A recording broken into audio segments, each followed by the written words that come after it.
cooling load sudah ya. Oke, nah sekarang lanjutannya ya, lanjutan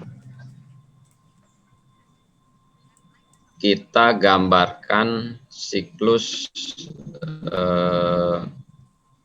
di psikometrik chartnya ya, siklus udaranya ya. Kalau kemarin sudah kita kalkulasi cooling load, ini yang hadir kok cuma dikit ya, 18. Gimana?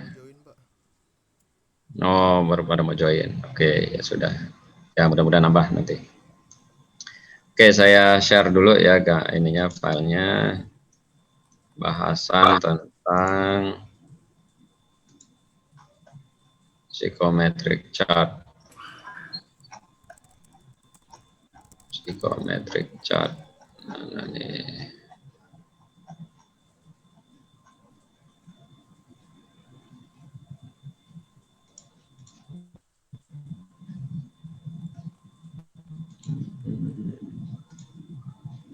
Oke, ya kita udah bahas dasar-dasar tentang psikometrik chart ya di beberapa pekan yang lalu.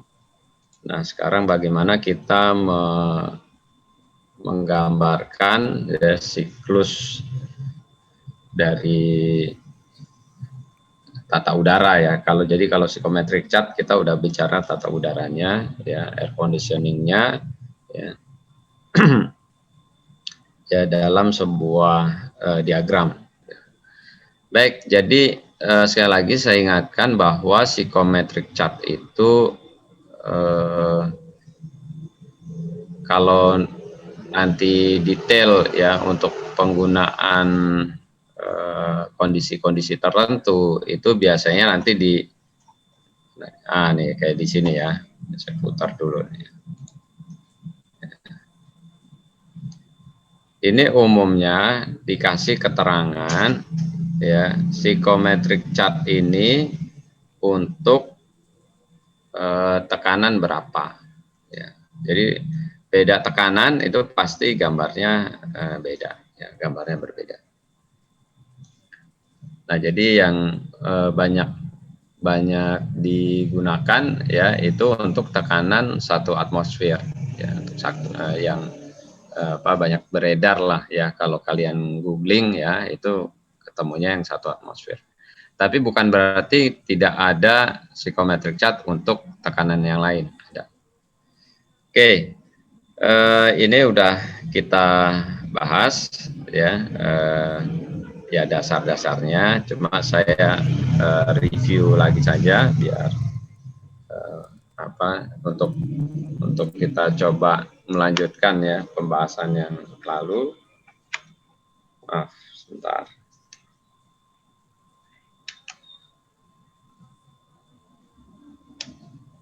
Oke. Ya.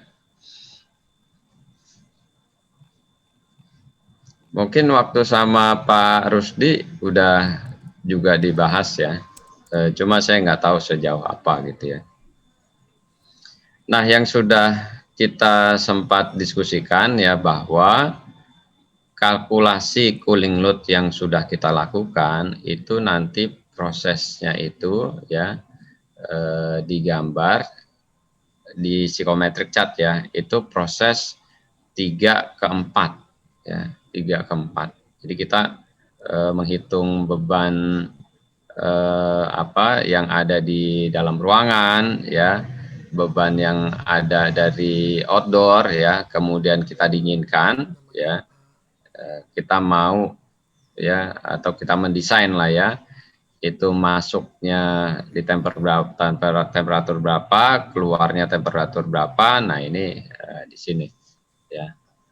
Nah, temperatur coil ya, nah itu bisa kita ya mendekati ya, walaupun nggak sama, nanti kan tergantung konduksi di coil evaporator ya.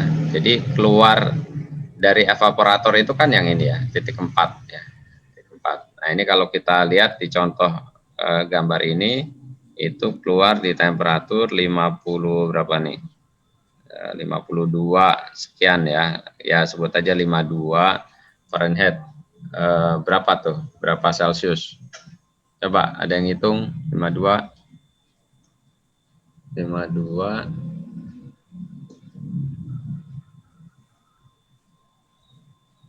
sekitar berapa? Sekitar 10 ya. Sekitar 10 ada nggak? 11,11 Pak. Ya 11 ya. Oke. 11 ya. 11 derajat Celcius. Jadi kita bisa melihat di sini ya.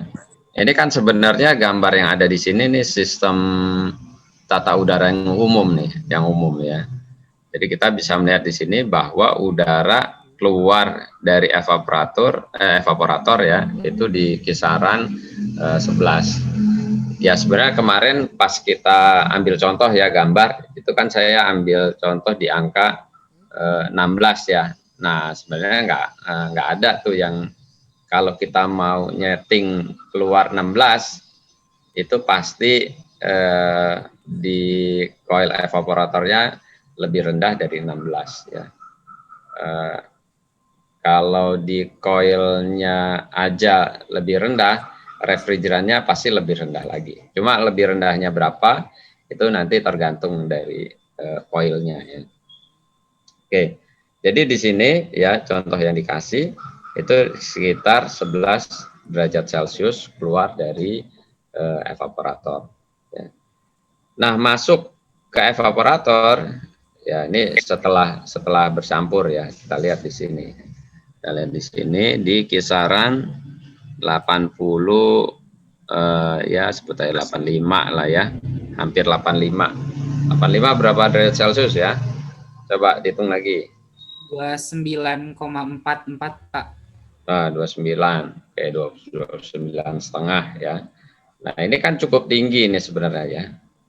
Ya cukup tinggi karena dia udah campuran nih, campuran yang indoor dengan yang outdoor. Dan kalau kita lihat di sini ya CFM yang lebih banyak CFM indoor atau outdoor nih kalau kita lihat dari gambar ini. Outdoor Pak. Outdoor, taunya dari mana? Entalpi Pak. Entalpi lebih besar. Entalpi apa? Outdoor. Enggak, ini kan ini outdoor, ini indoor ya. Ini campuran indoor sama outdoor. Ya. Nah dari gambar ini, oke tadi Zaki bilang dari entalpinya. Nah entalpinya memang menunjukkan gimana? Yang nomor yang campuran lebih besar entalpi daripada yang indoor. Ya, jadi sebenarnya kalau ya ini dari gambarnya sebenarnya bisa kelihatan ya. Kalau dia si titik 3 ya lebih dekatnya kemana, maka itu yang lebih dominan ya paling banyak. Kayak misalnya nih, ya ini saya ekstrimnya aja ya. Titik 3 dekat banget sama titik 2 nih ya, campuran titik 3 dekat sama dekat sekali dengan titik 2. Artinya yang lebih banyak indoor apa outdoor? Yang outdoor berarti Pak. Atau nih saya ekstrim kebalikannya lagi ya. Titik 3 ini dekat banget dengan titik 1. Artinya yang lebih banyak udara dari mana? Indoor. Nah, indoor ya gitu ya. Jadi sebenarnya dari gambar ini kita udah indoor, bisa. Pak. Ya, jadi kalau kasus di gambar ini dia lebih banyak indoornya ya. Nah, ini nanti kalian bisa menggunakan persamaan keseimbangan energi ya, keseimbangan energi. Ya nanti betul tadi si Zaki udah singgung tentang entalpi ya. Karena ini kan dua massa yang berbeda ya. Jadi ada massanya indoor ya, dikali dengan ya kalau eh, di sini indoor ada entalpi indoornya ya. Ini kan bawaannya nih ya, bawaannya ini. Ya, jadi M kali H-nya indoor itu kan kita nanti dapat satuannya dalam ini kan kilojoule per kilogram ya. Ini kilogram per detik, jadi ya kilowatt. Jadi kilowattnya ini ya ketemu dengan yang ini nih, yang dua kan outdoor ya, plus ya ini kan bercampur ya, maaf, m dotnya outdoor ya dikali dengan H outdoor. Nah ini kan masing-masing kan kita udah tahu nih 1 sama 2 ya, entalpinya ya kalau nggak bisa dapat di tabel, bisa lihat di chart ini ya, atau juga bisa dihitung sebenarnya. Oke lah, yang paling gampang lihat di psikometrik chart nih. Ya, ini kan ada nih nilai entalpinya ya. Ini entalpi. Nah, ini entalpi. Jadi garis-garis yang ini nih entalpi. Oke, itu sama dengan kalau simbangan energinya kan M di titik 3 ya, ini udah campur ya, entalpinya titik 3 kan begini persamaannya ya. Nah sehingga nanti kita dapat M dot totalnya berapa, posisi 3 ya, dengan tahu entalpinya kita ya pasti titik 3 itu sepanjang garis ini antara 1 sama 2. Tinggal kita cari nih entalpinya berapa nih, kan gitu. Nah, jadi entalpi ini ya, posisi entalpi titik 3 sangat dipengaruhi oleh ini M dotnya masing-masing.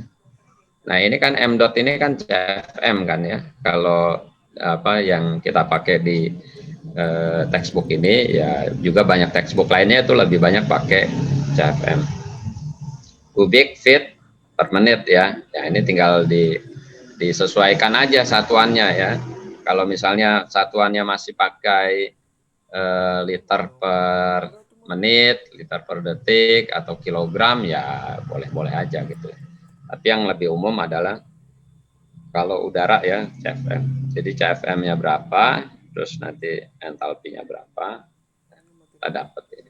Nah jadi setelah kita kalau titik 1 kan kita tetapkan ya, kita mau desain indoornya berapa. Makanya nih kalau kita konversi berapa nih, 80 ke di Celsiusin berapa?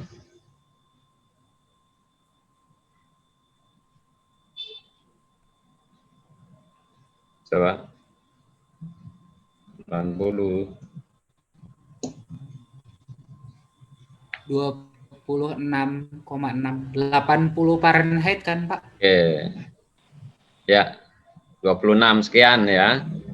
Oke, nah itu sebenarnya termasuk agak tinggi ya. Umumnya itu settingan indoornya itu ya sekitar 24-25 ya kisarannya. Tapi 26 pun sebenarnya masih nyaman ya. Kadang sampai 27 aja untuk manusia ya itu masih termasuk nyaman. Jadi oke lah, ini 26 masih termasuk gitu ya. Kalian boleh nanti misalnya saya mau ruang saya 25, ya udah di setting dia di titik 1 ini 25 dengan kelembaban RH ya. Nah, kalau di sini RH-nya kan dia ambil antara 40 sampai 50 ini ya. Sekitar ya 4 berapa nih? 47 lah sebut ya. Kira-kira nih ya. Nah, 47 sendiri kan juga sebenarnya agak rendah ya, agak kering. 47 itu agak kering. Jadi kalau yang rekomendasi itu kisaran 50-55 ya, 50-55. Ya nggak apa-apa, dia mungkin ada pertimbangan sendiri ya, sehingga dia menetapkan indoornya itu di RH yang lebih rendah ya, dari rekomendasi untuk manusia. Ya, setting sini. Jadi kalian boleh juga 75 Fahrenheit ya. Nanti tolong kalau sebisa mungkin dapat yang psikometriknya yang ini ya, yang apa SI unit ya, itu lebih bagus. Tapi kalau terpaksa ya dapat yang ini ya nggak apa-apa juga. Ya. Misalnya kalian mau setting 75 Fahrenheit ya, 50 RH-nya 50% ya. Titik satunya sini. Jadi titik satu kalian tetapkan. Titik dua, nah itu berdasarkan kondisi masing-masing ya, kondisi di tempat di mana kita mau sistem itu dibuat ya, atau dioperasikan, dioperasikan. Ya misalnya kalau kapal ya, karena dia mobile, nah nanti kita tentukan temperatur ya dan juga kelembaban yang tertinggi ya, supaya nanti sistemnya itu bisa mengcover kondisi terburuk ya, kondisi terburuk ya. Jadi jangan kita kemudian pilih yang wah misalnya temperaturnya sepanjang perjalanan antara 20 sampai 40. Wah, kita pilih yang 20 ya, udah aman, nggak usah pakai AC ya, pakai kipas saja udah cukup ya. Atau ya tadi, secara temperatur udah cukup, tapi kelembabannya masih tinggi ya, itu kan termasuk juga, makanya perlu dipertimbangkan keduanya dan dipilih yang maksimal, kelembabannya juga yang maksimal gitu ya. Ya, jadi kita lihat kalau di sini dia desain outdoor-nya ya. Jadi outdoor itu kita juga yang nentuin. Outdoor kita yang nentuin. Ya. Nah, di sini kita menentukan kondisi outdoor-nya 90 berapa nih? Ini 90 12 ya. Ya 93 lah sebut. 93 berapa Celcius ya? 93. 33,88 Pak. Oke, ya hampir 34 ya. Ya rata-rata lah ya. Ya mungkin nih kayaknya kalau ini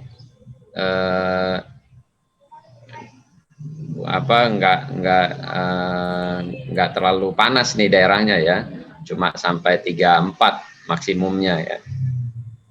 Atau, nah ini ada juga, nah kemarin kan sempat saya singgung ya, ada orang mendesain itu yang paket ya sebutannya paket hemat lah ya, itu dia boleh juga, cuma ya nanti ada masa-masa dari desainnya itu ya ruangannya nggak terlalu nyaman gitu, dia ambil nilai rata-rata boleh gitu, tapi yang lebih disarankan adalah ambil nilai terburuknya gitu ya. Nah, terburuk ini kan maksud saya tinggal dia mau cooling apa mau heating gitu ya. Nah, kalau kita bicara cooling ya, terburuknya adalah kita pilih temperatur dan kelembaban tertinggi.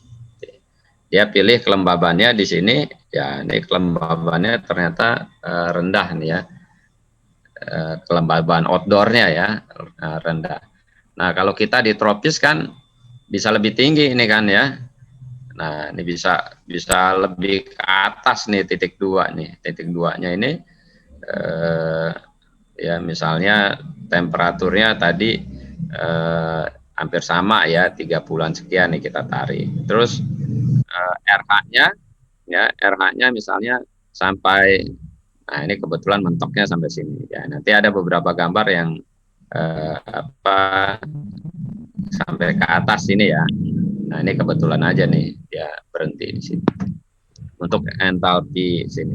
Jadi kalau lebih tinggi RH-nya ya sebut aja misalnya 90 titik. Halo? Ya. Kita bahas yuk. Ya. Nomor 2. Sebuah benda bergerak melingkar beraturan. Waktunya 20 second. Dapat ini ada yang masuk kali lingkaran penuh. Berarti 4 putaran ya. Tolong Frekuensi dan periode Ton, gerak mute ton. benda tersebut berapa? Antoni, Apa, mute Ton? ton. ada yang ngajar nih. Ton, mute ton. Ada yang sambil ngajar. Antoni. Udah ya? Ya sudah. Oke. Jadi nanti titik 2 ini kalau kita mau menyesuaikan dengan kebutuhan kita, yaitu tadi ya, temperaturnya berapa, RH-nya ini kita sesuaikan. Itu kondisi outdoor kita.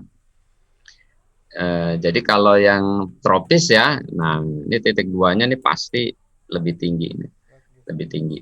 Ya, makanya nanti untuk kasus kita nih ya, 1 ke 2-nya ini lebih bisa lebih panjang dan lebih apa nih istilahnya, lebih curam garisnya ya. Kalau ini kan lebih landai ya, lebih curam. Nah kemudian baru berapa banyak sih yang dari outdoornya? Nah itu kan kemarin udah kita bahas ya. Bisa basisnya adalah kebutuhan orang yang ada di dalam ruangan tersebut ya. Jadi yang ini ya, ini M dot ya, atau nanti CFM ya satuannya ya. CFM-nya outdoor ya kita sesuaikan. Misalnya kemarin yang sempat kita singgung apa? Ruangan untuk apa tuh kemarin ya, yang isinya 40 orang ya. Ruang belajar lah ya, ruang kelas misalnya ya. Maaf, penumpang waktu itu ya, penumpang di kapal ya waktu itu ya, sempat kita ini ya. Ya ruang penumpang misalnya isinya 40, ya udah kita mau basisnya adalah 40 orang itu gitu ya. Itu pun kan minimal sebenarnya, minimal, kebutuhan minimal. Kalau ada apa, misalnya sumber-sumber bau gitu ya di dalam ruangan gitu ya, tentu kebutuhan CFM-nya bisa lebih tinggi gitu ya. Jadi minimalnya adalah kebutuhan orang. Nah tinggal dikali 40 ya, kemarin udah ada ya, tinggal dilihat tabelnya. Kita dapat nih, kita dapat CFM outdoor ya. Nah, CFM outdoornya kita dapat.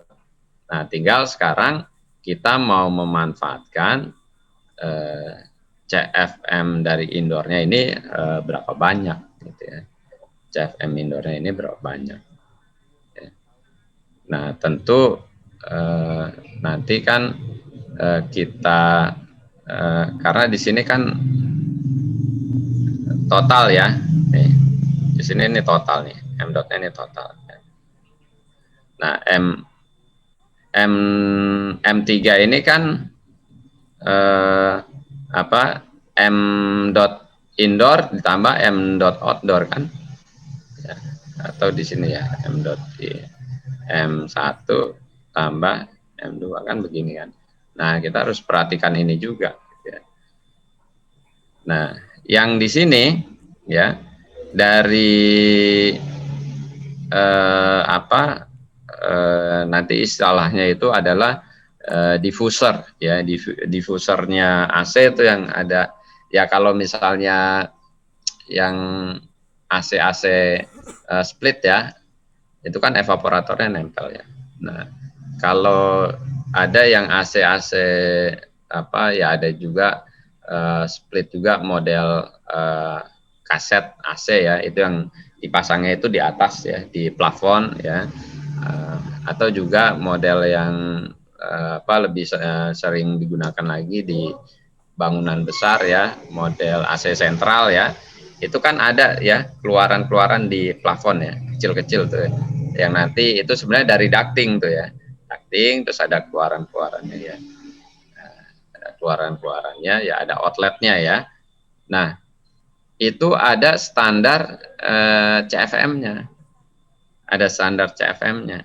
Jadi yang ini ya, nanti ini ada standarnya nih, M.3 ini nih ya, ada standarnya. Nah standarnya itu kecepatan ini ya, yang keluar itu ya, cubic feet per menitnya itu disesuaikan dengan kenyamanan manusia, ya, kenyamanan manusia. Jadi nggak bisa juga wah terlalu kencang ya, misalnya orang yang di bawahnya itu nanti karena terlalu kecepatan udara terlalu tinggi ya, wah itu bisa bikin sakit kepala tuh ya. Nah, pernah nggak kalian duduk di satu tempat atasnya pas lubang AC itu, wah, bisa pilek keluarnya. Jadi itu kemudian juga memperhatikan juga nggak boleh terlalu rendah ya, terlalu rendah CFM-nya. Nah nanti kalau terlalu rendah kecepatannya ya bisa tidak, penyebarannya itu tidak merata gitu ya.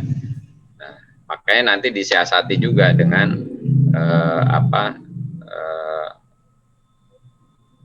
model ya dari outletnya itu gitu ya. Jadi dibuat menyebar dengan CFM yang sesuai dengan kebutuhan gitu ya. Nah begitu. Oke, jadi ini ya tadi ya memperhatikan, kalau duanya memperhatikan titik 2 ya, kondisi outdoor, 1 desain ya, kemudian yang titik 3 ini ya, umumnya yang digunakan ya, ini kalau sistem yang umum ya, itu 50% 50% gitu ya. Nah itu yang umum digunakan. Tapi kalau misalnya dia mau paketnya paket ekonomis ya, paket hemat ya, maka dia memperbanyak udara yang dari indoor ya, memperbanyak udara yang dari indoor. Yang dari indoornya ini dibanyakin nih. Ya, banyakin ya. Jadi titik 3-nya lebih dekat ke titik 1. Nah, sekarang kalian bisa bayangin kalau kayak AC-AC split ya, yang nggak ada ventilasi secara khusus ya, itu titik 3-nya ini kan dekat sekali dengan titik 1 kan. Dia paling ngandelin ventilasinya yaitu dari pintu kalau orang keluar masuk gitu ya. Yang itu pun bisa dikalkulasi sebagai infiltrasi ya, tapi biasanya kalau itu ya dianggapnya sebagai outdoornya, ya mendesainnya itu sebagai outdoor. Tapi kecil sekali kan, jadi titik 3-nya itu sangat dekat dengan titik 1 gitu ya. Nah tapi kalau desain untuk ruang-ruang khusus ya, misalnya ruang-ruang medis ya, untuk operasi ya, misalnya operasi khusus. Nah itu biasanya dibuat nih outdoornya itu lebih banyak ya. Outdoornya lebih banyak, tapi biasanya outdoornya itu di treatment dulu ya. Jadi nggak langsung dari luar masuk ke sistem didinginkannya. Biasanya di treatment dulu ya. Apalagi sekarang nih ya, ini tantangannya kan kalau COVID sekarang ya, itu ya perangkat alat-alatnya sih udah bisa menggunakan yang sudah ada ya, kayak misalnya menggunakan UV ya, lampu UV ya. Jadi yang dari outdoor itu ya dilewatin ducting, misalnya sebuah duct yang ada lampu UV-nya. Jadi sebelum dia kemudian didinginkan ya, itu dilewatin UV dulu. Jadi udah mati dulu nih ya virusnya ya, virusnya udah mati dulu gitu ya. Baru masuk ruangan. Nah ini ada nih kelompok mahasiswa kerja praktek, itu yang lagi saya bimbing tuh ya, topiknya itu. Jadi masuk ke ruangan, dikenain sinar UV dulu ya, baru didinginkan. Nah nanti supaya aman, setelah dari ruangan ya, udaranya kan sebagian harusnya dikeluarin ya, kenapa harus dikeluarin? Supaya tadi keseimbangan massa, kan kita bicara keseimbangan massa nih, ada yang masuk pasti ada massa yang keluar kan, nggak bisa nih masuk mulu. Nah, keluarnya dari mana? Kalau kita paksakan, dia pasti keluarnya itu infiltrasi kan, kalau kita tidak siapkan sistemnya ya, keluarnya itu sebagai infiltrasi lewat celah-celah gitu ya. Nah, kalau kondisi saat ini ya dengan adanya COVID gitu ya, dan mungkin kebutuhannya untuk kedepannya juga perlu diperhatikan ya. Jadi udara dari dalam sebuah ruangan ya, itu kalau mau dikeluarin itu juga harus di treatment. Kan sekarang harus memperhatikan itu ya. Jadi kita jangan egois, udara masuk kita treatment, wah oke, bagus. Tapi dari dalam kita buang, ya kita buang begitu aja. Siapa tahu yang di dalam bermasalah gitu ya. Makanya harus di treatment juga gitu ya. Jadi sebelum keluar terus di treatment juga. Nah itu kayaknya regulasi seperti itu belum masuk gitu ya. Harusnya ya ke depan ya itu diperhatikan. Seperti misalnya dulu juga sistem AC ya, ada regulasi-regulasi yang diperbarui ya. Dulu misalnya ada, ini terkait kelembaban ya misalnya ya, ada bakteri itu yang hidup di kelembaban tertentu ya. Jadi saya lupa ya level kelembabannya berapa gitu ya. Sampai kemudian ya ada wabah gitu ya, yang disebabkan oleh sistem AC yang tidak terlalu memperhatikan tadi ya standar kelembaban. Nah, sama juga nih kalau sekarang kan ya itu ya virus ya. Nah, treatmentnya salah satunya ya tadi bisa dengan oke, ini balik lagi ke sini. Nah, jadi tinggal kebutuhannya aja nih, kita mau dia paket ekonomis ya, paket hemat. Kalau paket hemat ya udah deketin titik 1 ya mixture-nya. Kalau dia makin khusus ya, untuk ruang khusus dia makin dekat outdoor-nya ya, outdoor-nya. Oke. Nah, nanti setelah dapat titik 3 ya, nah ini kalkulasinya bisa pakai yang ini ya, nih sederhananya sih yang ini ya. Maka kita dapatlah entalpinya kan, entalpinya ya udah tinggal dicocokin nih. Dapat ya, yang pasti ada antara 2 dan 3 ya. 2 dan 3, 1 dan 2 maaf, 1 dan 2. Dapatlah titik 3 ya. Nah, kemudian baru beban titik 3 inilah ya, beban kalor ya, yang mau kita pindahkan ya, diserap oleh si refrigeran. Jadi kalau misalnya ada outdoornya ya ini. Nah tadi kalau kita nggak ada outdoornya ya secara sederhana ya cuma beban dari 4 ke 1 aja nih. Jadi kalau AC split itu ya ini cuma 4-1 aja nih, bolak-balik aja nih. Ya walaupun ada delta sedikit ya di sini ya. Ya tapi kira-kira ya mepet ya, titik 1 sama titik 3-nya ya kalau dia split ya, itu mepet sekali. Nah 3 ke 4 ya bebannya itu kemarin udah kita hitung ya, udah kita hitung dari matahari, lampu, orang dan lain sebagainya. Itu kita dapat ya bisa dalam BTU per hour ya, bisa dalam kilowatt ya, intinya bebannya kita dapat ya, bebannya kita dapat. Nah beban itu ya, ini kalau kita nanti kalkulasi dari sini kan kita M.3 kan tahu nih ya, M.3. Nah ini di sini ya, M.3 dapat ya.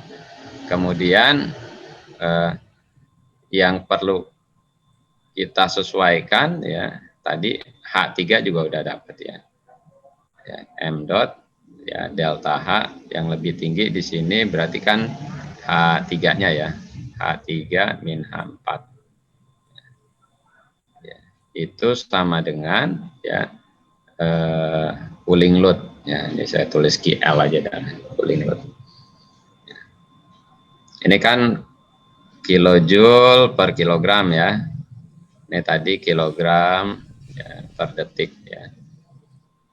Atau CFM ya. Ini tinggal konversi aja. Ini saya ambil satuan yang mudah kita lihat kita mengerti ya. Kilojoule ini kan jadi kilowatt ya. Yang sebelah kiri ya, kilowatt. Ini cooling load yang kita hitung ya, BTU per hour bisa kita konversi jadi kilowatt. Nah, jadi dari sini ya kemudian kita bisa dapetin H4 kan. H4. Garis 34 kemarin udah kita bahas juga ya. Kan ada yang istilahnya SHF, RSHF ya. Ada yang GSHF ya. Ya. Kalau yang RSHF itu kan yang 14 ya. Masih ingat nggak?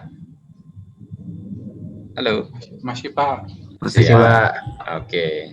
Yang 34 itu kan GSHF. Nah, kalau bedanya itu kan cuma kalau yang G itu dia sudah mempertimbangkan outdoor ya. Kalau yang R itu yang di dalam ruangan aja gitu ya. Jadi ini kita kemiringannya udah tahu nih kan dari kalkulasi ini nih. Ya GSHF lah ya kalau yang 34 ya. Kita udah tahu. Coba kita belum tahu nih ujungnya 4 di mana. Tapi dengan kalkulasi ini kita tahu nih ujungnya 4 di mana ya. Tadi 3 kan udah tahu ya entalpinya ya. 3 udah tahu entalpinya. 4 dari kalkulasi ini tahu ya. 1 juga demikian ya kalau kita kemudian mau ngoreksi dengan RSHF ya. Harusnya ketika kita tarik garis ini ya sampai entalpi yang kita hitung ya ini dari titik 3 kita ngitung pertama, kemudian kita hitung dengan RSHF dari titik 1 harusnya ketemu nih ya. Ya kalaupun menceng-menceng dikit ya mungkin karena kalkulasi lah ya. Tapi kalau misalnya wah bedanya jauh banget ada yang harus kita periksa kembali gitu. Nah, jadi bisa dihitung dari GSHF ya atau RSHF juga bisa. Oke, secara sederhana itu ya untuk kita bisa menggambarkan prosesnya di psychometric chart. Ada yang mau tanya sebelum saya beralih ke bahasan selanjutnya? Pak, saya izin bertanya. Ya. Itu saya masih bingung sih Pak, kayak kenapa kalau misalkan yang M.1 terus habis itu ditambah M.2 terus kan jadi M.3, tapi kenapa posisi maksudnya kayak posisi CFM-nya jadi di tengah-tengah gitu ya Pak? Kan dia kan ditambah, tapi kenapa jadi posisi di tengah-tengah gitu? Itu sih. Ya, jadi M.1 ini kan nanti kan selain M dot ya ada entalpinya ya, ada entalpinya.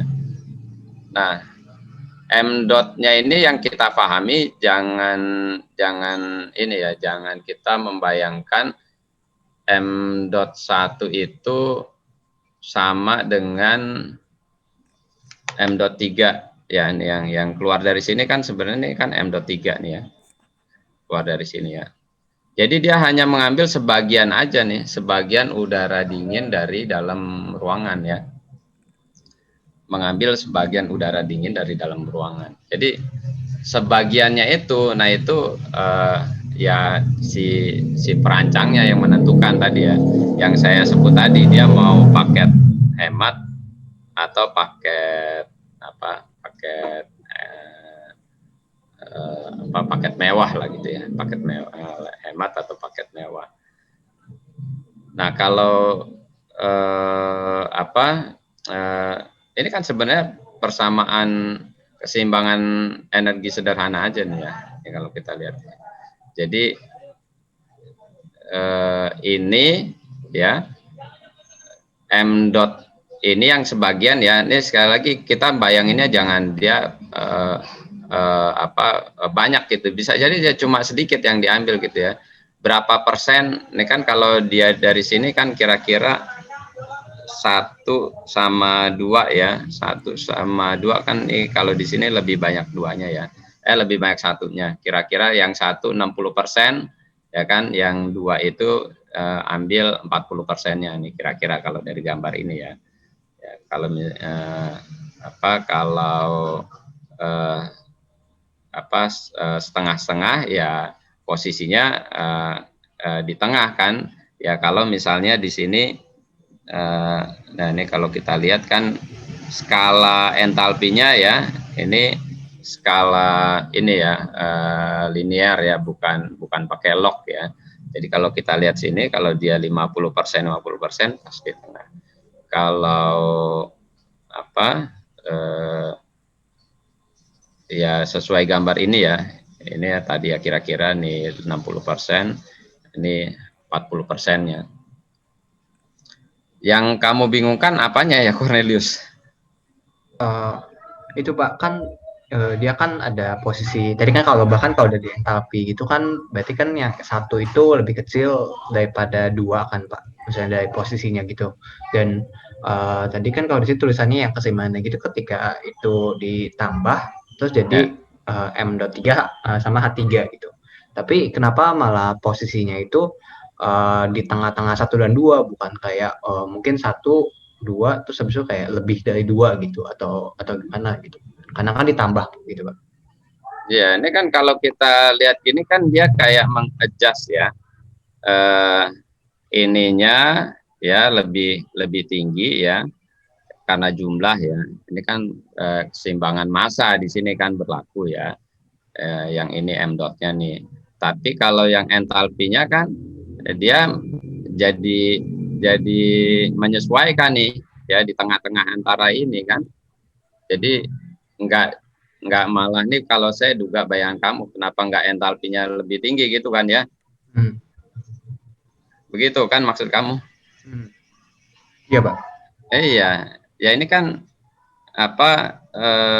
justru entalpinya ini yang menyesuaikan nih ya, menyesuaikan. Coba deh kalau kamu ini kalkulasi ya, kalkulasi maaf nih sebentar, ini minus energi balance-nya ya. Oh ya, sorry benar Cornelius ya. Ini ada persentasenya nih di sini, benar. Jadi di sini ya, selain ini ada ya ini berarti ini M3 ya. M3-nya udah ada di sini ya. Ini ya, betul ya, saya paham. Ini kalau gitu MH3 rasio ininya nih, berarti rasio H3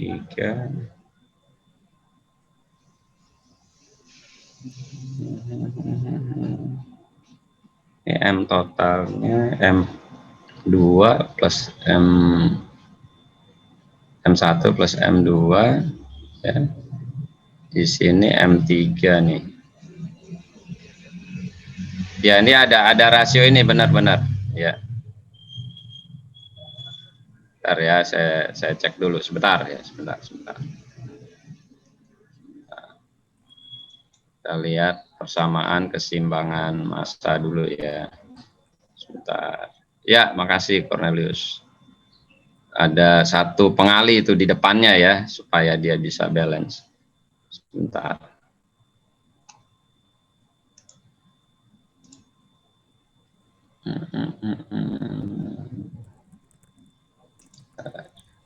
Ini. Ini dia.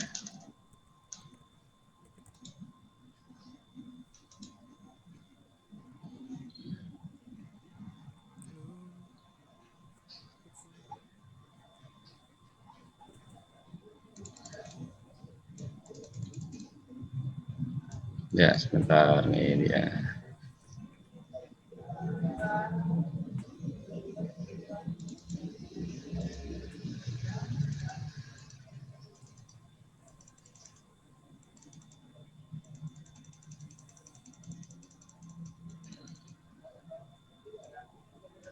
Ducting.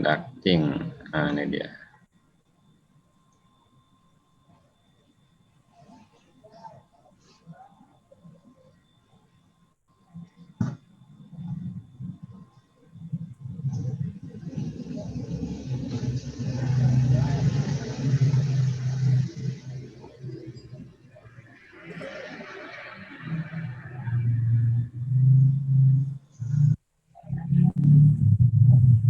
Ya.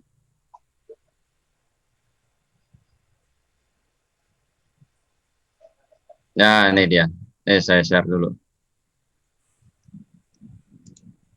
Ya, betul. Persamaannya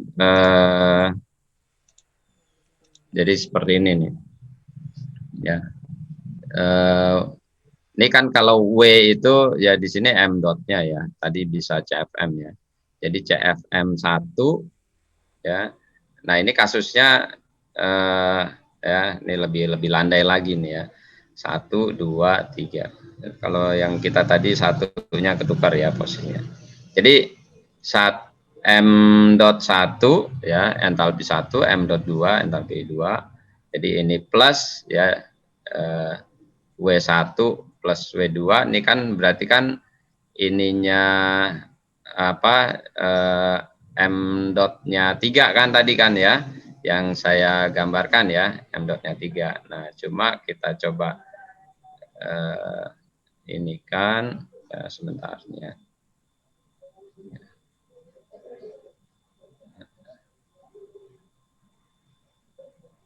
Ini yang energi balance. Nah,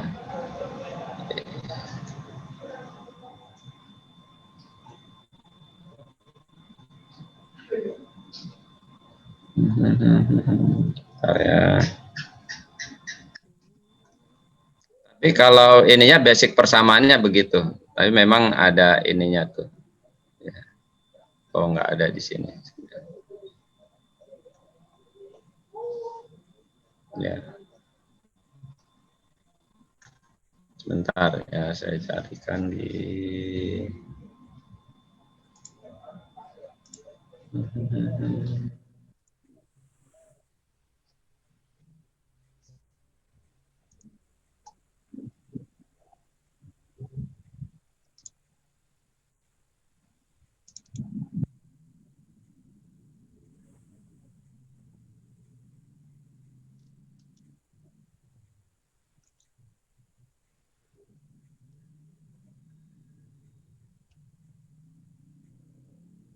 buku MacFlu juga ada.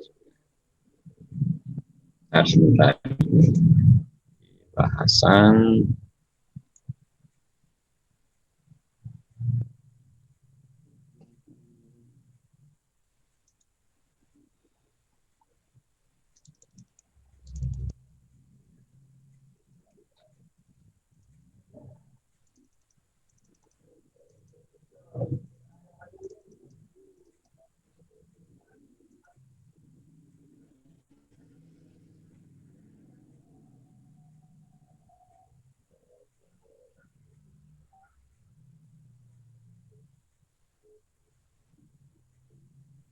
Ini dia.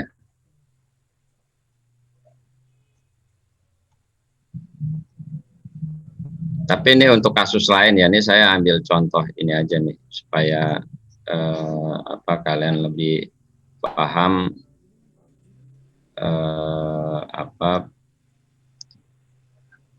kalau dua massa ya bergabung ya, dua massa bergabung. Ya, open ini kan berarti bergabung.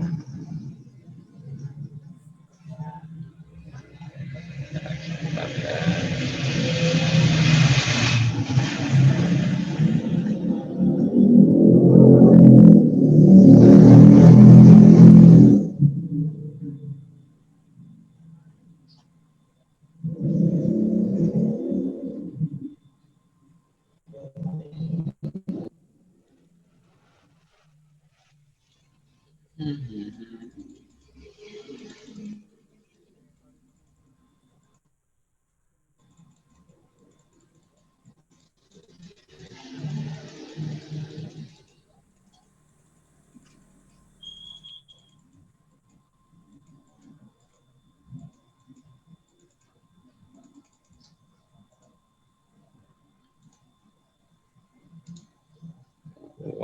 wah, wah, wah.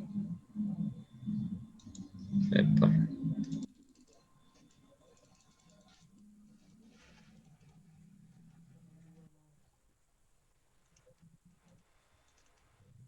Nah, nih. Jadi saya malah ambil contoh ya, heat exchanger yang tipenya open ya. Jadi dia dua massa yang kemudian bergabung ya. Dua massa yang kemudian bergabung.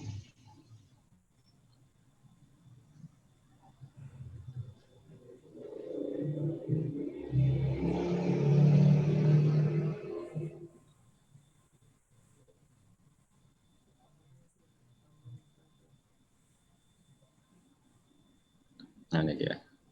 Jadi sebenarnya sama ininya ya, konsep persamaan keseimbangan energinya sama. Nih saya share dulu.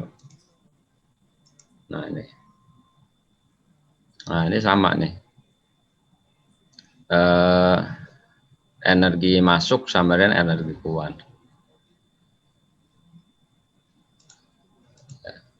Nah ini kan untuk kasus, nih kalau misalnya ini saya ambil kasus yang ini nih, ya ada sebuah sistem, ya ini massa masuk, ya bercampur keluar. Jadi persamaan keseimbangan energinya seperti ini, ya. Jadi delta ya m dot ya kali entalpinya ya sama dengan yang keluarnya. Tadi kan kalau kita tulis yang M1 H1 ya plus M2H2 sama dengan M3 ya ini udah gabungannya ya M3H3 gitu ya. Nah, di sini dia membagi ya ada massa tertentu ya.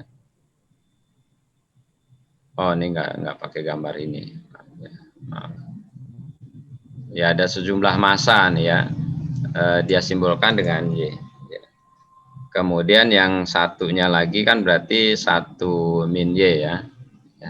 Jadi ini sebenarnya masanya nih ya. Massa ya 6 sama 2 nih ketemu kan ya. 6 sama 2 nih. Dari titik 6 ketemu dengan titik 2. H6 ya ini kan M dotnya 6 ya. Kalau ini M dotnya ya. Sama dengan ya ini massa gabungannya nih. Massa gabungannya itu kan berarti kan M1 ya. M1 plus M2 nih kan. Ya, M1 plus M2-nya kalau di sini kan Y plus 1 min Y. H3. Jadi persamaan dasarnya sama nih. Siapa tadi Cornelius ya. Kemudian yang dicari di sini kan justru masanya nih ya CFM-nya. Oke, saya balik ke sini. Nah, kalau yang kasus kita ya ini malah tadi ini nggak ada ya. Ini biar sederhana saya tulis gini aja nih.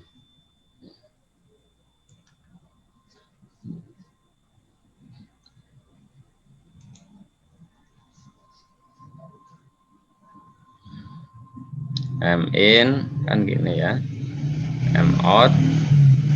Nah ini kan keseimbangan masanya nih pasti ya, tambah H-nya H3. Ini biar kamu enggak ini kalau saya duga Cornelius membayangkannya ini H-nya ya, H-nya M dot yang masuk titik 1 ini ya. M dot titik 1 itu jumlahnya itu sama dengan yang keluar dari evaporator ya. Jadi nggak seperti itu gitu ya. Jadi yang diambil itu sebenarnya ya sejumlah kebutuhan aja. Kecuali tadi kalau dia misalnya AC split yang emang sering dipakai di ruangan-ruangan kita ya, yang tidak menggunakan outdoor. Nah, itu memang jadi kesannya itu M1-nya ya itu banyak. H1-nya ya memang jadi dominan. Jadi memang seperti ini Cornelius tadi ya. Jadi kalau misalnya mau dicek ya, ini M1-nya kan lebih rendah ya. M1-nya misalnya kita lihat di sini ya ambil 30 ya. M2-nya di sini berapa nih? Hampir 40 ya.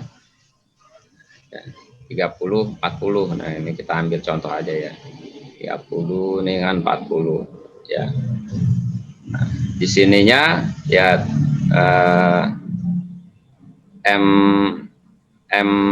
M dot satunya ya ini sesuai kebutuhan ya. Sebut aja misalnya kita pakai persentase ya. Tadi M dot satunya lebih banyak 60% ya. Di sini misalnya 40% ya. Nah, berarti kan di sini 100% ya. 100%. Nah, di sini kalau ya kita gunakan persentase aja ya, kita dapat di sini berapa nih? 118 ya, 18. Oh, ini belum dibagi 100 ya. Oke, di sini berarti kan 16 ya. 16. Kita dapat di sininya berapa berarti? 30 berapa? 34 ya. 34 kan? Ya enggak? Iya, Pak. Cornelius. Ya, kan 34 ya, kan ada antara 30 dan 40 kan? Iya, betul, Pak. Ya. Oke ya, jadi ini pakai keseimbangan energi sederhana aja sebenarnya. Oke, titik 3. Makasih, Pak. Ya, sama-sama. Titik 3 begitu dapat, tadi titik 4 juga kita udah bahas ya. Bisa dapat dari GSHF ya, dan juga dari RSHF. Dua-duanya saling mencocokkan aja nanti. Gitu ya. Oke, waduh, udah setengah ini. Saya mau lanjutin ke ini dulu nih sebentar ya. Nah, ada parameter tambahan lagi yang juga sering digunakan ya. Ini gambar ini kemarin saya udah jelasin ya, yang ada alignment circle ya. Udah ya? Udah belum ya? Dengan bantuan alignment circle ini udah belum? Udah ya? Halo? Iya Pak, udah Pak. Udah, Pak. Oke, nah udah ya. Oke, ini udah. Nah, nih satu lagi nih. Kalau kita lihat ya, di sini digambarkan ya, dari yang garis GSHF ini ya, dia terus ya sampai nabrak garis saturasi ini. Ya, di sini juga digambarkan begitu ya. Tapi sebenarnya apa sih maksudnya nih? Gitu ya. Maksud sampai garis saturasi. Toh yang sering kita jumpai juga di lapangan kan, di koil-koil evaporator ya, itu kan sering muncul kondensat gitu ya. Ya, makanya kan dipasangin selang-selang gitu ya. Umumnya terjadi kondensasi ya. Umumnya terjadi kondensasi ya. tinggal seberapa banyaknya aja kondensat yang terbentuk. Saya juga udah kasih tugas kan kalian waktu di awal-awal ya untuk memahami tentang kondensasi. Jadi uap air yang di udara ketika sudah mencapai ya temperatur saturasinya, ya dia akan terkondensasi. Nah ini dia, jadi ada istilah yang namanya bypass faktor ya. Nah bypass faktor. Jadi kalau kita bayangin ya udara ya yang lewat koil-koil pendingin itu kan ada sebagian, ya kalau saya sebut sebagian besar lah, karena sekarang itu kan heat exchanger semakin bagus ini ya kualitasnya. Sebagian besar udara itu kontak dengan koil-koil pendinginnya itu ya, dengan dinding-dinding bisa tembaga atau materialnya bisa yang lain-lain. Tapi ada sebagian kecil itu yang dia udah numpang lewat aja gitu ya. Ya mungkin dia nyentuh, ini kan terkait dengan efisiensi juga gitu ya. Kalau heat exchanger istilahnya effectiveness gitu ya. Masalah effectiveness dari si evaporatornya itu. Jadi ada beberapa yang lewat gitu ya. Nah itu ya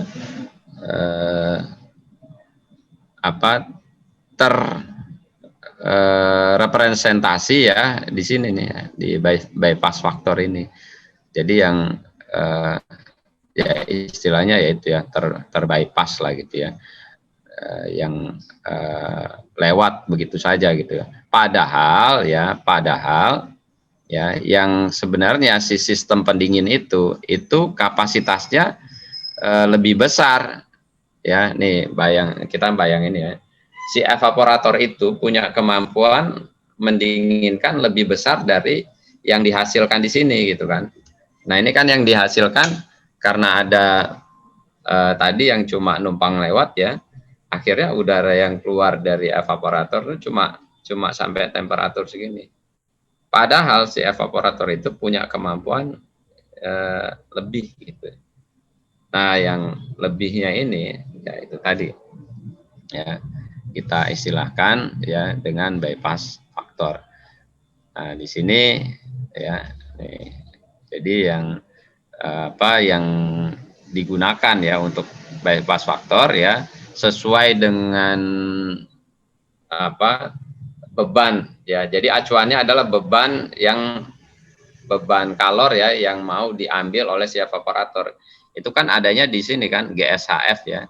Jadi dia perpanjangan ya dari si GSHF ini sampai ke garis saturasi ya, sampai ke garis saturasi. Ya. Makanya kalau kita lihat di sini ya ini kan rasio aja nih sebenarnya kan ya. Bisa rasionya berbasis temperatur ya atau entalpi ya. Kalau temperatur ya sudah temperaturnya sini ya kan. Ini kan kalau kita lihat kan dikurangi temperatur awalnya sini ya dibagi yang atas itu yang sini ya, yang keluar dikurangi temperatur yang sini ya. Kemudian dibagi ini selisih ini terhadap ini gitu kan. Nah, jadi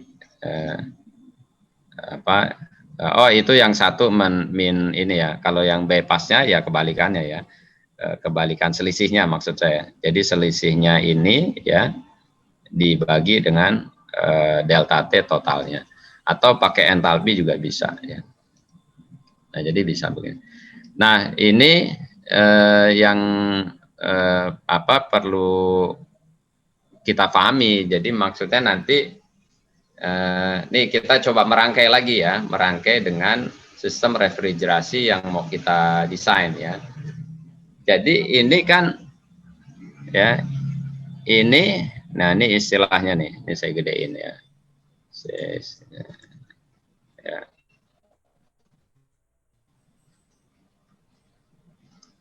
ini ada LDP, ya, living, ya, atau LA ya, living apparatus, ya. Oh, ini ada nih. Jadi yang udara yang keluar ya meninggalkan si coil, ya. Tapi di sini ada nih, ya, TADP, ya, HADP, ya. Kalau kemarin ya di awal-awal bahkan kita udah bahas ya, aparatus dew point, ya, aparatus dew point temperatur. Jadi ketika si udara ya terkondensasi, ya, udara terkondensasi, dan si sistem refrigerasi ya itu dia mengakomodir temperatur ya sampai serendah ini gitu ya. Jadi yang kemudian nanti kita gunakan ya untuk sistem refrigerasi kita, itu patokan temperaturnya itu sebenarnya bukan yang ini ya, kayak kemarin ya, itu kan saya masih penyederhanaan ya, kita mau mendinginkan ya, ini di titik room desainnya ya, kemarin misalnya 24 ya, 24, kemudian kalau secara sederhana ya kemarin, kalau gitu dibuat selisih ya 5 sampai 8 derajat kan ya, 5 sampai 8 derajat dari temperatur yang diinginkan gitu ya. Nah, sini waktu itu kita kurangi ya, seingat saya waktu itu kita ambil 16 ya, makanya kemudian didapat COP-nya itu masih sangat besar ya, COP-nya masih sangat besar. Nah, tolong nanti yang setelah ini kita bahas ini ya, itu kalian merangkainya itu ya tidak berbasis asumsi 5 sampai 6 derajat lebih rendah itu tadi, jangan ya. Tapi berbasis ini ya, ini adalah keluar dari udara, keluar dari evaporator. Nah, tapi si evaporator itu sendiri ya, si refrigerannya ya, itu disetting sampai temperatur sampai temperatur ya, dew point temperatur ya, sampai temperatur dew point-nya nih ya. Apalagi tadi kalau misalnya kita memang mendesain, udaranya mau kita turunkan nih kelembabannya, ya kan nggak mungkin kita berharap si udaranya itu temperatur kelembabannya turun ya, tapi si refrigerannya atau si coilnya itu nggak sampai temperatur dew point-nya si udara, kan nggak mungkin. Nah, makanya di sini ya rancangan untuk sistem refrigerasi kita ya, si temperatur refrigerannya di evaporator ya, ini di evaporator yang bawah ya, hidup lah ya. Yang kan kemarin ya, kalau kita bahas pH diagramnya ya. Nah, yang di sini ya, itu adalah temperatur ini nih, ya. Temperatur dew point. Ya, jadi nanti kita dapatnya berapa nih ya. Kan kalau kemarin misalnya nih kita maunya 24 ya, keluar di sini ya 16 misalnya. Ternyata yang di refrigeran enggak 16. Nah, berapa? Nah, sini. Nah, sininya berapa?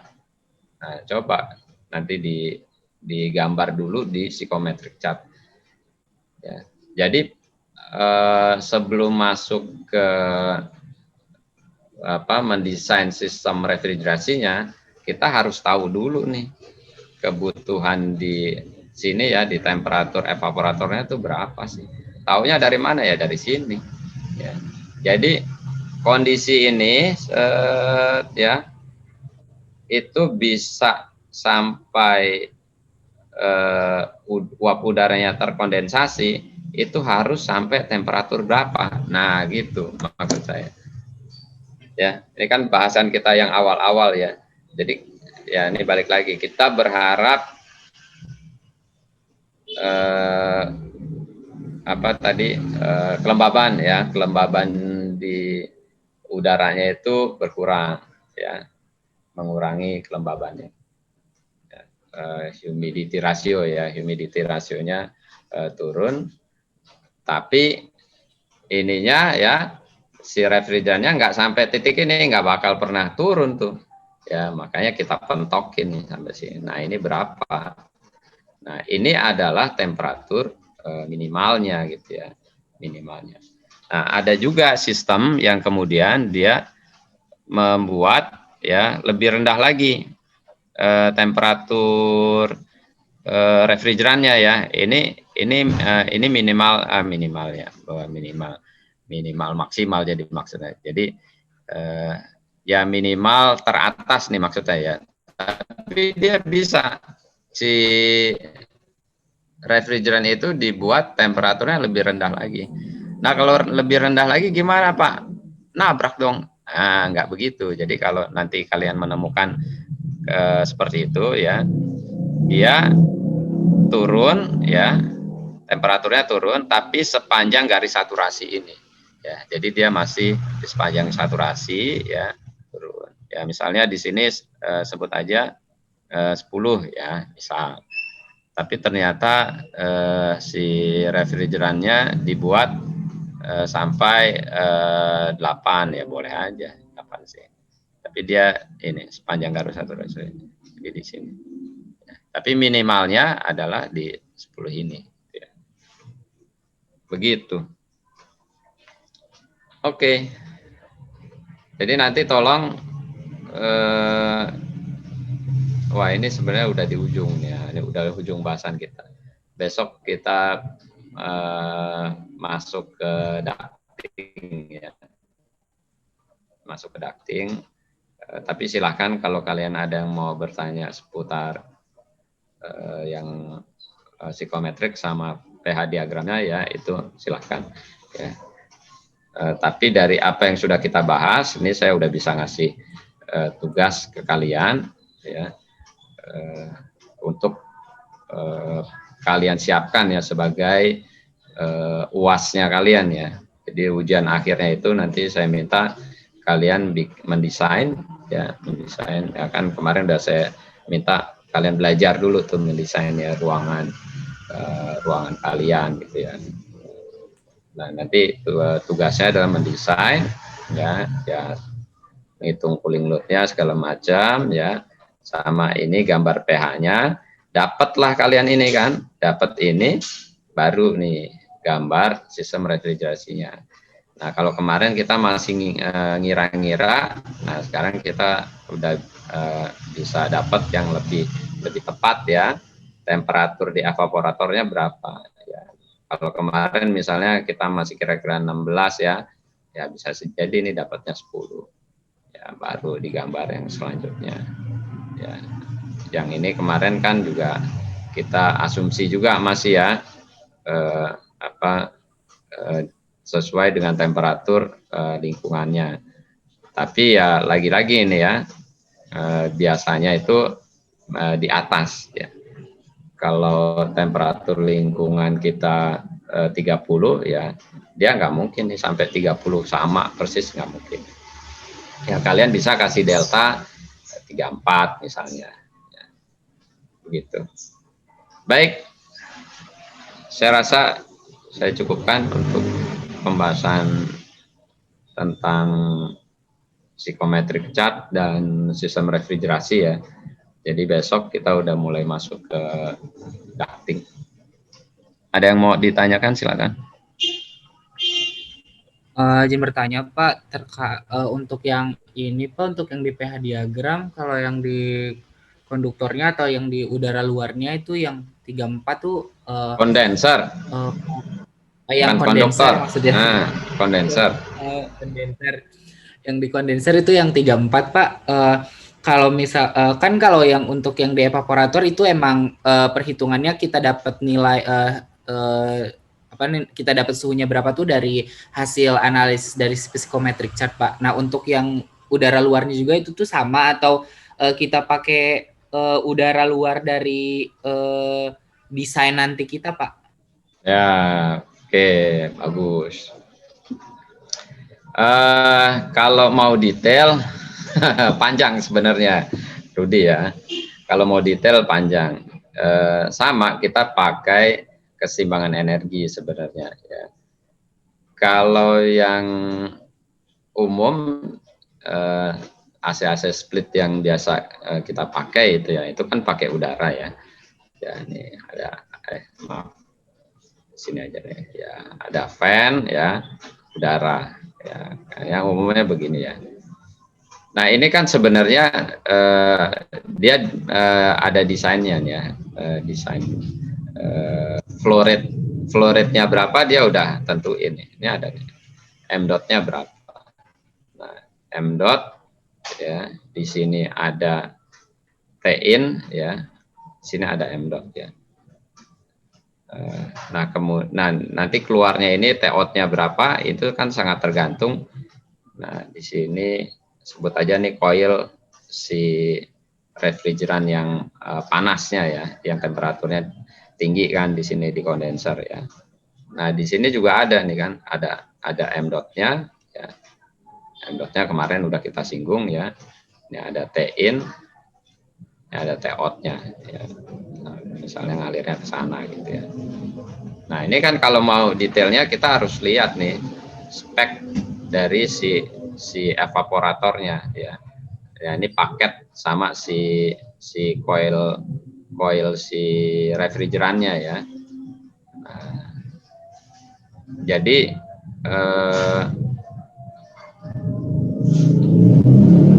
masing-masing kondenser ya itu ditentukan oleh kualitas dari heat exchanger-nya ya, ini ya. Juga kualitas dari materialnya. Saya ambil contoh misalnya sekarang riset-riset tentang heat exchanger tuh makin ini ya, makin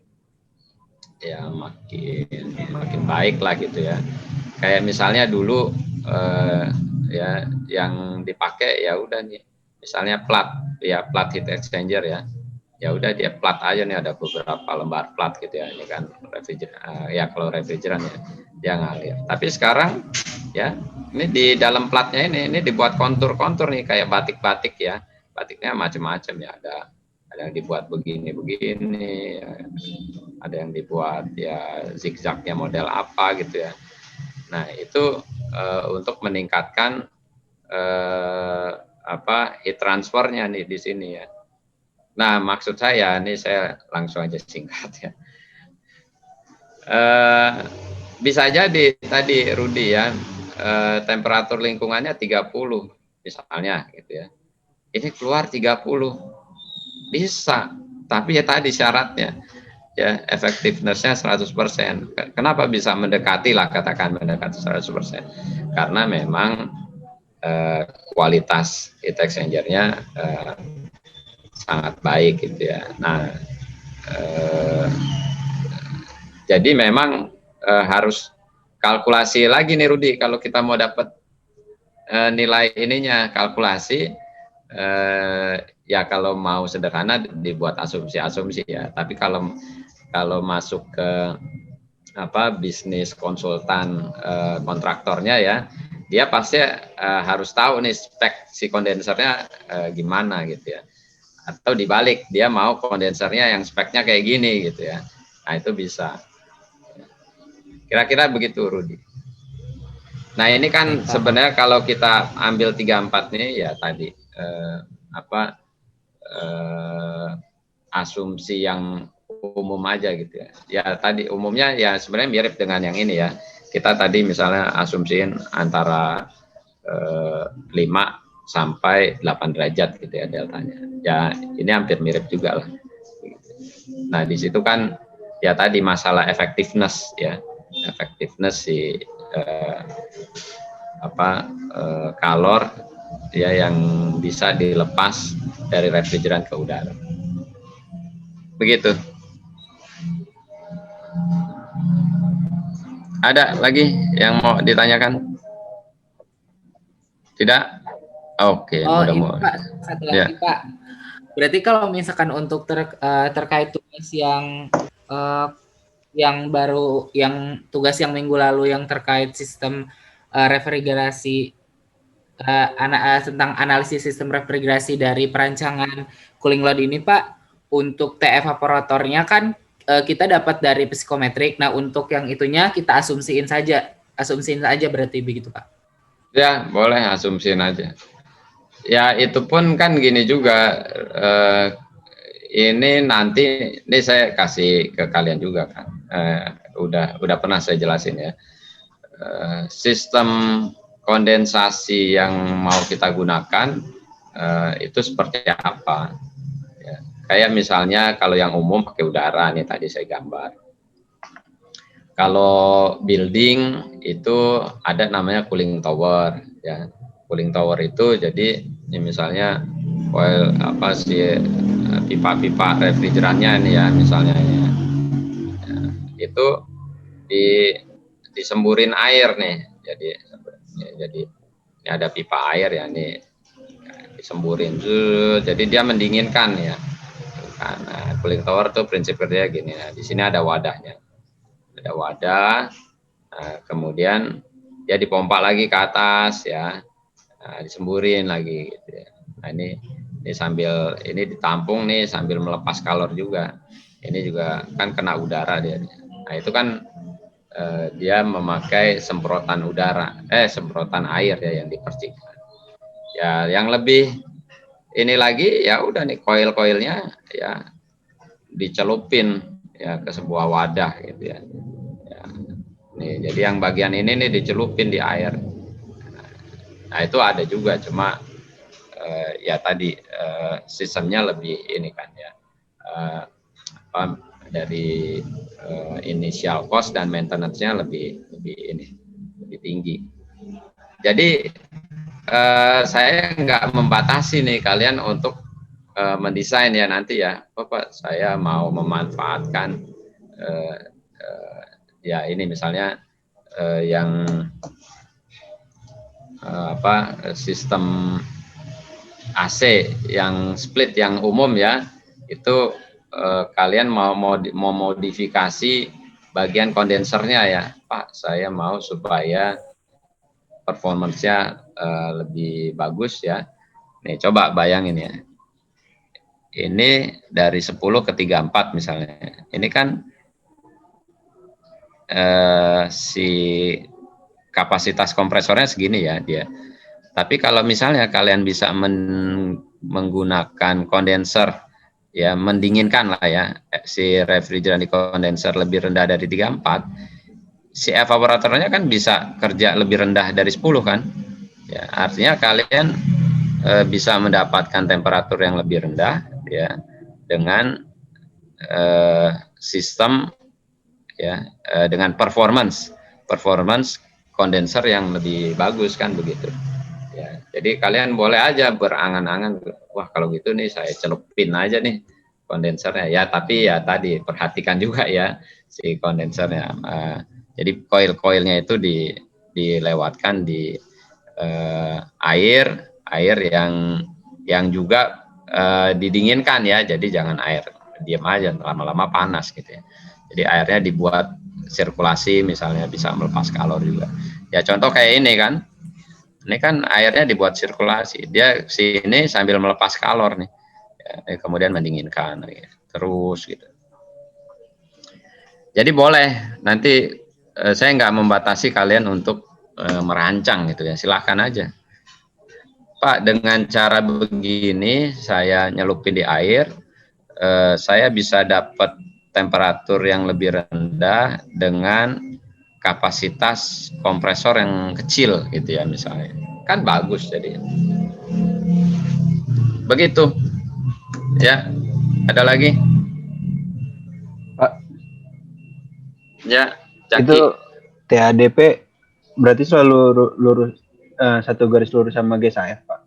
Ya, jadi dia merujuk pada beban kalor yang diserap ya oleh si evaporator.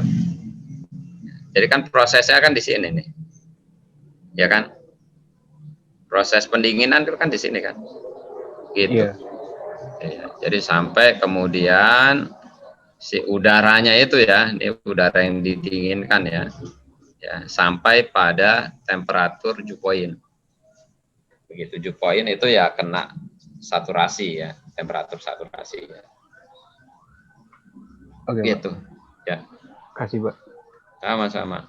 Ada lagi? Cukup ya, udah mau maghrib, udah gelap nih, sampai saya nyalain lampu. Oke, jadi ini kalian kan udah di ujung ya, di ujung udah mau lulus ya. Jadi memang ya enaknya mahasiswa kalau udah di ujung itu bagusnya ya, ini kalau ini yang saya anggap bagus ya, itu kemampuan kompetensi yang diharapkan itu kan sebenarnya udah sampai merancang nih ya. Biasanya mata kuliah ujung itu merancang. Ya walaupun di awal juga udah ada tuh ya muatan-muatan merancang, tapi biasanya masih agak dibatasi gitu ya. Karena emang yang diketahui masih terbatas. Tapi kalau udah di ujung ini, saya berharap ya kalian mendesain ya dengan ya dengan referensi yang jelas tentu ya gitu ya. Tapi saya membuka ruang inovasi ini buat kalian gitu ya. Jadi kreativitas inovasi ya. Jadi jangan kemudian wah ini kan yang ada begini. Silakan aja kalian mau tadi misalnya mau dipakai tadi misalnya dicelupin air atau disemprotin air atau apa ya di kondensernya, atau di ininya misalnya di evaporatornya ya yang umumnya misalnya pakai itu kan yang umum kan pipa-pipa gitu ya. Ya kalian bisa aja kemudian menggunakan yang kalian anggap lebih efektif efektifnessnya maksudnya ya, efektifnessnya lebih tinggi gitu ya, ya silakan ya gitu. Jadi saya nggak terlalu membatasi di situnya, tapi konsepnya yang penting kalian pahami gitu. Baik, saya cukupkan ya, terima kasih. Besok masih ada ya. Besok tuh ini pekan ini kita udah masuk pekan kelima apa keempat ya? 5, Pak. Oh 5 ya udah, ini sesuai dengan ini rencana saya. Jadi 5 itu selesai ya mungkin ada kalau besok belum tuntas ya kita bisa tambah lagi 1 pertemuan mungkin ya. Nah setelahnya itu kalian mendesain ya ini ya sistem tata udara, refrigerasi, sama ducting. Ducting sih sebenarnya bahasannya nggak banyak, tapi memang ya perlu dijelaskan lah besok. Oke, sampai jumpa besok, insyaallah. Terima kasih. Assalamualaikum warahmatullahi wabarakatuh. Waalaikumsalam warahmatullahi wabarakatuh. Terima kasih, Pak. Terima kasih, Pak. Sama-sama ya.